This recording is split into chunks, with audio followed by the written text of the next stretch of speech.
So for this project, I wanted to create a pulse train of 1000 hertz, 100 hertz, 10 hertz, and 1 hertz outputs. So the project is set up using set reset flip-flops that I'm using as counters here. It's got the 50 megahertz clock input from the EMP1270. It's also got the reset input. There's actually a typo there. That's pin 18. It's also got the active low reset pin coming in, and I've added a hold pin where I can actually stop the up count. Eventually I want to turn this into a clock project, and I need the 1 hertz output essentially to drive the second stage. So right now we have these pins, we have the 3 inputs, and we have what are going to be 4 outputs: the 1000 hertz, the 100 hertz, the 10 hertz, and the 1 hertz. These designations in Verilog can't start with a number. That's why this reads hertz 1000, hertz 100, etc.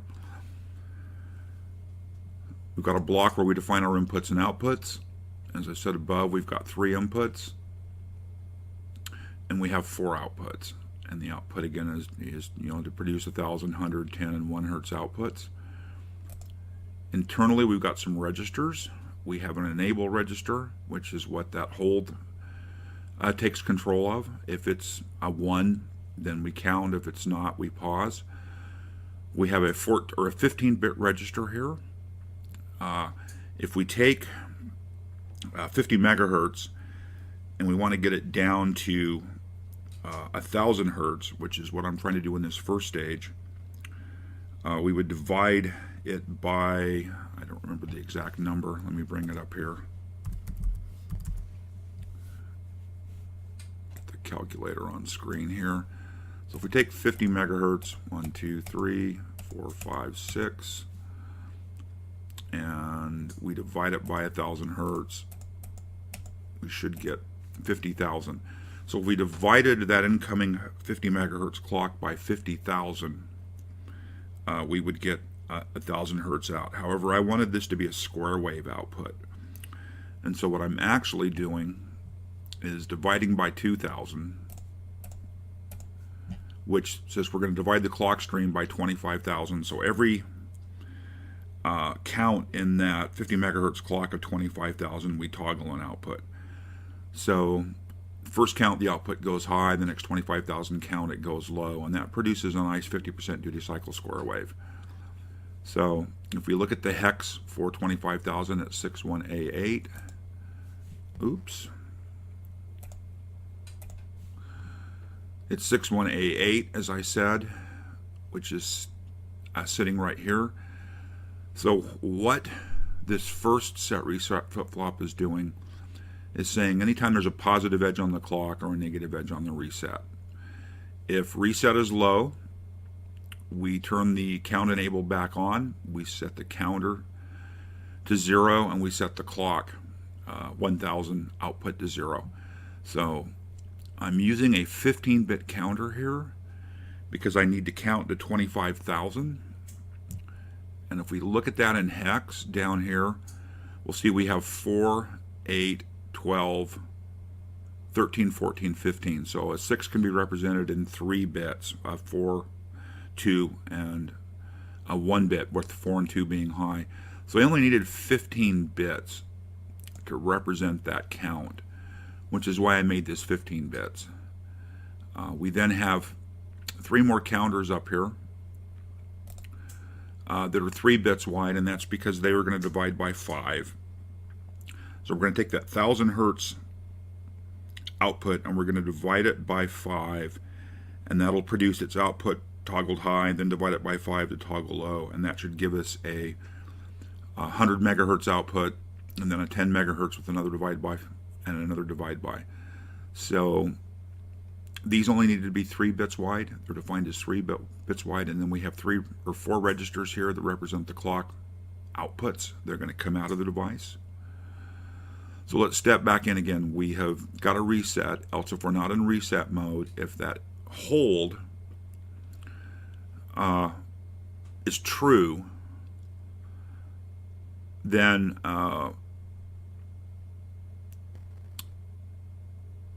yeah, we enable or disable the hold. I'm looking at this to make sure that logically this makes sense, and it does. We then come down into the main body where this happens. So we say if we're counting, and the count 1000, which is this 15-bit register here, is equal to 15 bits with this hex value, then we know we've counted 25,000. And so we dive in here, we set it back to all zeros, and we toggle. We take the clock 1000 and we toggle it. By assigning it the knot of itself, we toggle it. And again, the goal here is to produce a 1000 hertz clock at 50% duty cycle. If this condition isn't true, we've counted all the way up, then we fall down and say if we're counting, then the count 1000 becomes the count 1000 plus a 15-bit field of just 1. So this just adds 1 to it. I define this as a 15-bit field with the hex value 0001 simply because it removed a warning. If I just put in 1 here, a decimal 1, it assumes a 32-bit field, and we get a warning saying we're truncating that 32-bit field.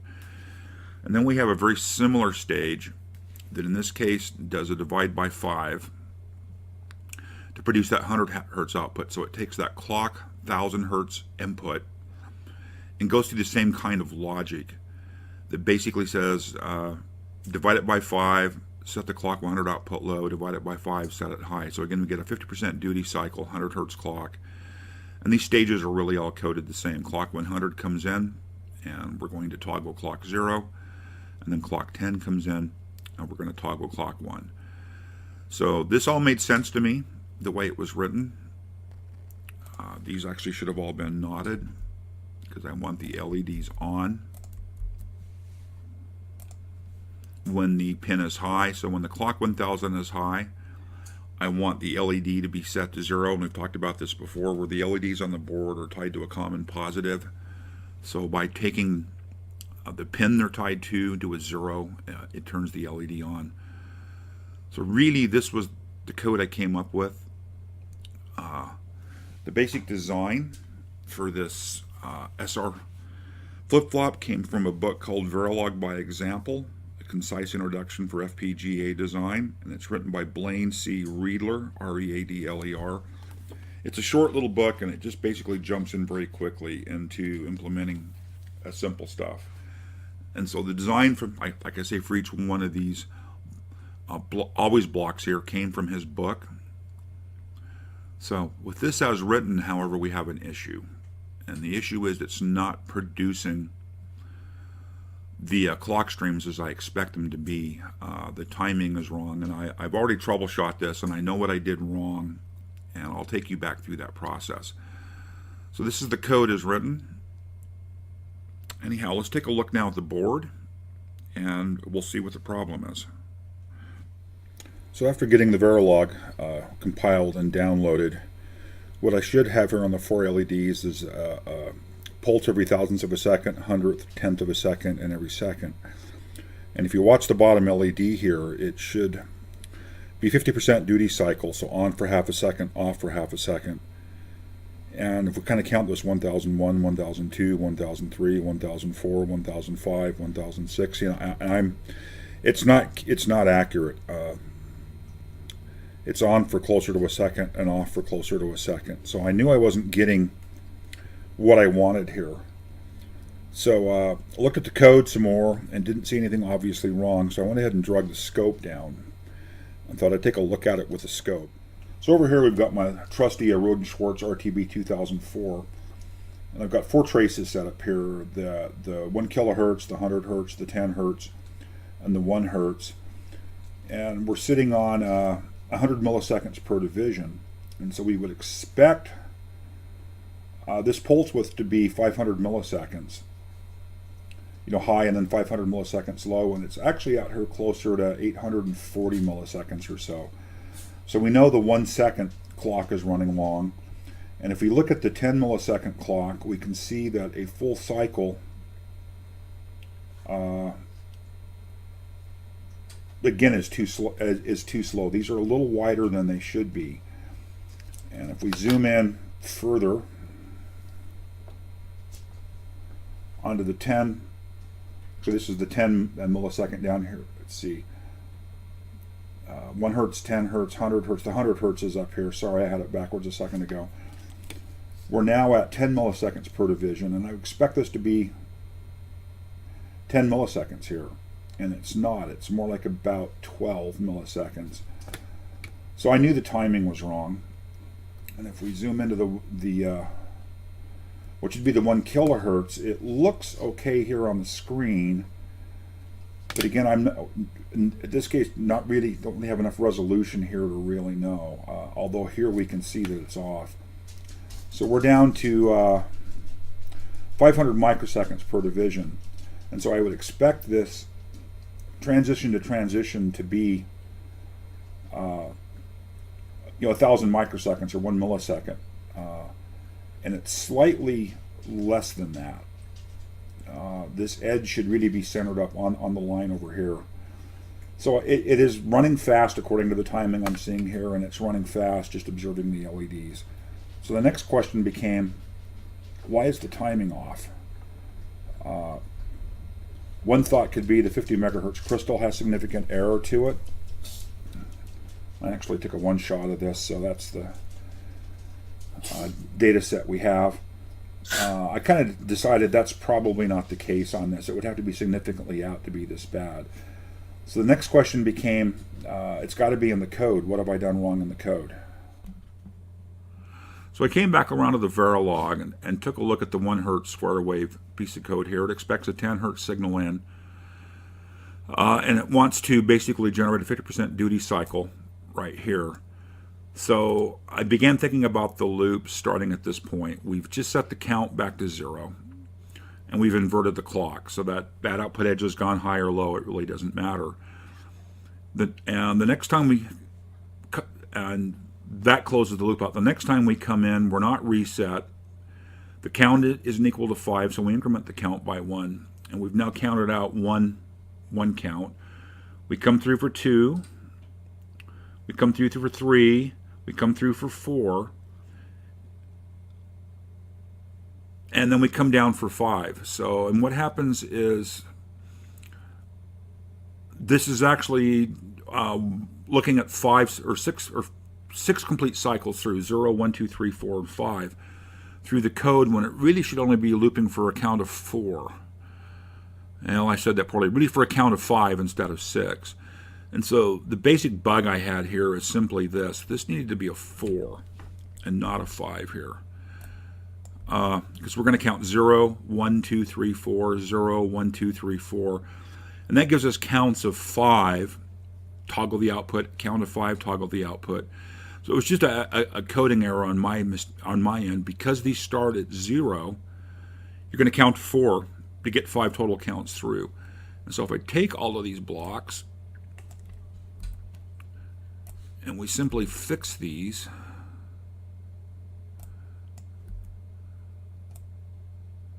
and then we get up to the main dividing loop, this is actually in this loop counting 0 to 25,000, which is 25,001 total counts.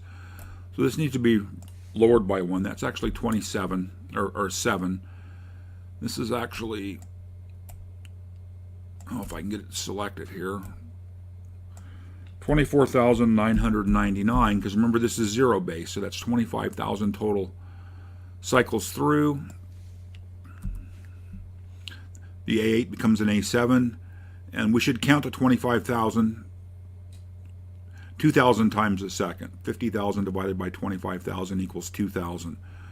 I'm going to fix this comment here as well because it's slightly misleading. Well, it's not misleading. And basically what we're doing is we are toggling this clock 1000 every 2,000. Every time we basically have 25,000 ticks go by, we toggle it. And by toggling it 2,000 times a second, we get a 1,000 cycle, a 1,000 hertz signal out.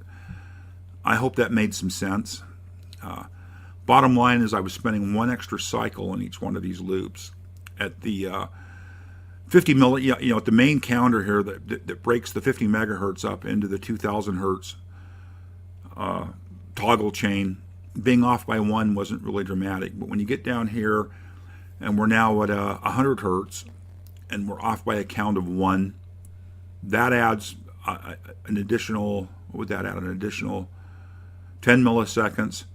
This is going to add an additional 1 millisecond, etc., etc., and all these sum up, and by the end we get this kind of weird looking pulse chain we had. Again, I'm not so sure I described that really well. Hopefully it makes some sense. Let me save this and we'll compile again. So basically I wasn't thinking zero based. You know, if you're programming in C, it's zero based. You know, an array of 5 has 5 elements, 0, 1, 2, 3, and 4. In this case I was just counting 1 too high in each one of the loops, and that was adding time and making the counting seem slow.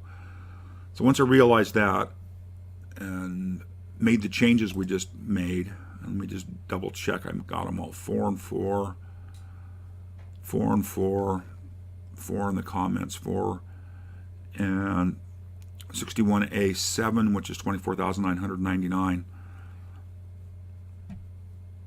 This should now work correctly. So once it's finished compiling here, you can see it's still cranking over here. And it's done. Let's go ahead and program the device.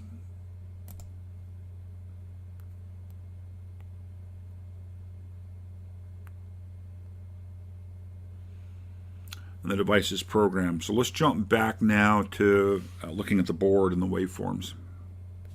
So we're back looking at the board here after making the code changes. See if I can find my pointer here where I set it down. And again, the LEDs are the same, 1000 hertz, 100 hertz, 10 hertz, and 1 hertz. And if we look at the 1 hertz LED here, we can see that it seems to be pretty accurate. 50% duty cycle, 1000, 2000, 3000, 4000, 5000. So it should be counting off pretty close to seconds. If we come back up to the scope and we do a single trigger again, and we look at the timing now, the timing to me makes much more sense. Let me expand the scale out slightly here. So this bottom trace down here should be the 1 second, 50% duty cycle 1 second, and it's running from minus 500 milliseconds to plus. So that looks like it's probably really close to 1 hertz. If we expand out the 10 hertz chain here, we're now at 50 milliseconds per division, and we've got a full 100 milliseconds there, and if you take 1 second divided by 100 milliseconds you get 10 hertz, and that looks like it's probably spot on. If we then take the 100 hertz chain and do the same thing, we can see again that the edges for a complete clock cycle seem to be lined up, and this is at 5 milliseconds per division, so we have a total width of 10 milliseconds there for that cycle. And if we get into the 1000 hertz and we expand it out, again it looks like it's probably pretty damn close. We're seeing the transition in a little bit different position than over here, but actually not. I mean, it looks like to me it's probably pretty solid. So really the code change got this dividing correctly. So as it's divide by 2000, divide by 5, divide by 5, divide by 5 for each half. So divide by 2000, divide by 5 for the bottom, divide by 5 here, divide by 5, divide by 5. Remember, we toggle every time through that loop when we've counted 0, 1, 2, 3, 4. Same thing here. There's a count of 0, 1, 2, 3, 4. And yeah, the edge lines up. It's on the negative edge. It toggles. And then the count of 0, 1, 2, 3, 4. Oops, let me get back in here to where we can see the 1 second pulse train. And again, it's 5 divisions and 5 divisions. So, you know, count of 0, 1, 2, 3, 4, toggle, 0, 1, 2, 3, 4, toggle. So I think we've actually got this issue solved. Now, how accurate this is, I don't really know. It's partly going to depend on how accurate the crystal is. If the crystal had 1% error, these would be off by 1%. they're all really going to be based on the original timing of the crystal and its accuracy. But for my purposes here, this accomplishes what I wanted, and that was a 1 hertz signal that I could use to basically drive perhaps a clock or something. Anyhow, I hope this explanation makes a bit of sense. I know I've kind of bumbled on words here on and off. We'll just take a look at the setup here. Of course, got the 4 traces coming into the scope. I'm picking up the signals with the 4 scope probes from the pins here on the header. These pins happen to be the same pins that are ultimately driving the LEDs. The wires are color-coded to the channels on the scope, which just makes it easier to keep track of stuff. And I plucked off a couple of ground connections here off the board, just to get everything with a decent ground reference. It's not real high-speed timing. I'm not worried about those kind of issues. We're looking at very low frequencies here. So anyhow, with that said, let's go back and take one more pass through the code. So one more quick recap of the code. We have our SR flop counter module, which is of course the name of the project. It's got 3 inputs: the 50 megahertz clock in, a manual reset if we push the reset button down, and a hold where we can actually stop the count in place. It's got 4 outputs that are 1000, 100, 10, and 1 hertz. We define our inputs and outputs. We've got some internal registers we use. There's a single bit that enables or disables the count. There's a 15-bit counter here that is used to count up to 24,999. There's a 3-bit counter, 3-bit counter. These are used to count to 5, and in binary you need 3 bits to count to 5. There is the single-bit registers here again that are actually being toggled up and down to produce the pulse trains. We've got 4 loops that are all basically identical except for the trigger values on the positive edge of the incoming clock or the negative edge of the reset. If it's being reset, if the reset button is down, then we're going to re-enable the counter. We're going to set the clock 1000 counter register to all zeros, and we're going to go ahead and set the clock 1000 output to a 0. If we're not in a reset, if we're in hold, we enable the hold. If we're not, we don't.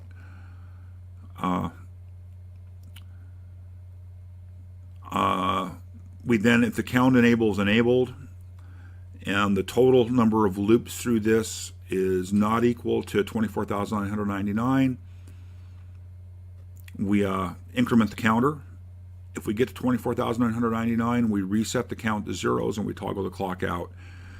And the only difference in these is they're only counting 0 to 4, so they're dividing by 5. And with clock 100 high for a count of 5 and then low for a count of 5, we get a 50% duty cycle. In this case, at the 1000 or the 100 hertz, the 1000 hertz output of this is being fed as the clock in here.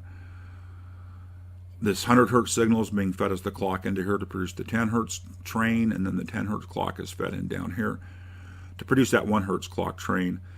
And then we get down to where we actually assign the pins to the register values. These are being knotted again because the LEDs require a 0 to be lit because of the hardware design on the board. If we take a quick look at the pin assignments, it's really pretty simple. There's a reset pin defined here. It's on pin 61 on the board. We've looked at this in the schematic before. There's a clock pin on pin 18. It's the 50 megahertz in. We have the hold bit that we've defined. It requires a weak pull-up to pull it to a 1, and it's on pin 8. If I push the hold down, it'll take pin 8 low. And there's the 4 outputs. They go to those 4 LEDs and also off to the scope. So hopefully this makes a bit of sense. I feel like I'm getting a little better at Verilog. It's getting easier to think about. I'm not seeing this here as sequential coding like C code where I'm running through all these lines one at a time. I really am starting to visualize this as a logic block, And this is a logic block, this is a logic block, and this is a logic block, and they're all concurrently able to execute. If execute's the wrong word, they're able to implement their functionality concurrently. This is simply relying on this guy to create an edge transition right here to do its work. So, you know, that's it. I hope this makes some sense. I hope my explanation of Verilog is getting a little bit better as I learn. I know we've had some missteps in the previous videos, but I feel good about the progress on this. So that said, I'll end this up, and we'll talk soon. Bye.